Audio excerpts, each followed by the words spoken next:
How about wide receiver at number 4? For me, and this is just me, if I'm drafting a wide receiver in the top 5, that guy needs to have a generational trait or generational traits, plural. And everybody was talking about Tet McMillan over the last couple of weeks. Tet McMillan seemingly needs a huge combine this week. Here's what Burt Breer wrote this week about Tet McMillan. The more teams have dug into McMillan, the more he seems to have slipped, going from a surefire top 10 guy into probably the middle of the first round. Now, I have to warn everybody, it's lying season. We all know that. We're all prepared for it. As we get closer to the draft, more people are going to lie. It's possible that there are teams that are, from the 7 to 12 range, let's say, that want Tet McMillan.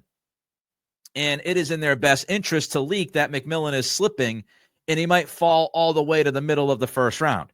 Now, I would hope that Burt Breer, who's done this for a long time, understands that, understands agendas, has built that into approaching these stories and writing this stuff about these prospects and says, I'm not buying that. This is shenanigans.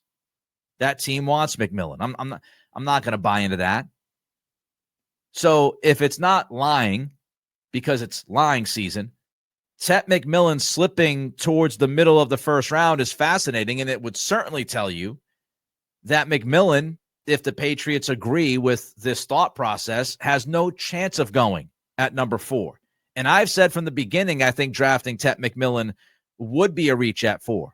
I don't think he's that type of generational receiver. I just don't think he's that guy. Could end up being wrong. Wouldn't be the first time. But this is going to be a huge week for him. How fast is he? Can he consistently separate? Is he all world at contested catches?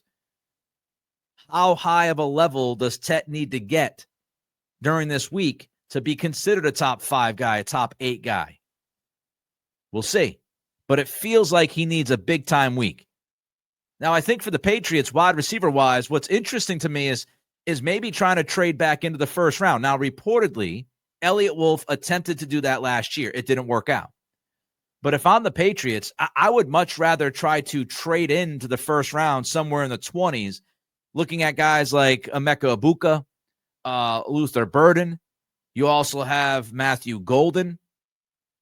Those guys somewhere in the 20s, to me, would make a hell of a lot more sense than drafting Tet McMillan in the top 5. A hell of a lot more.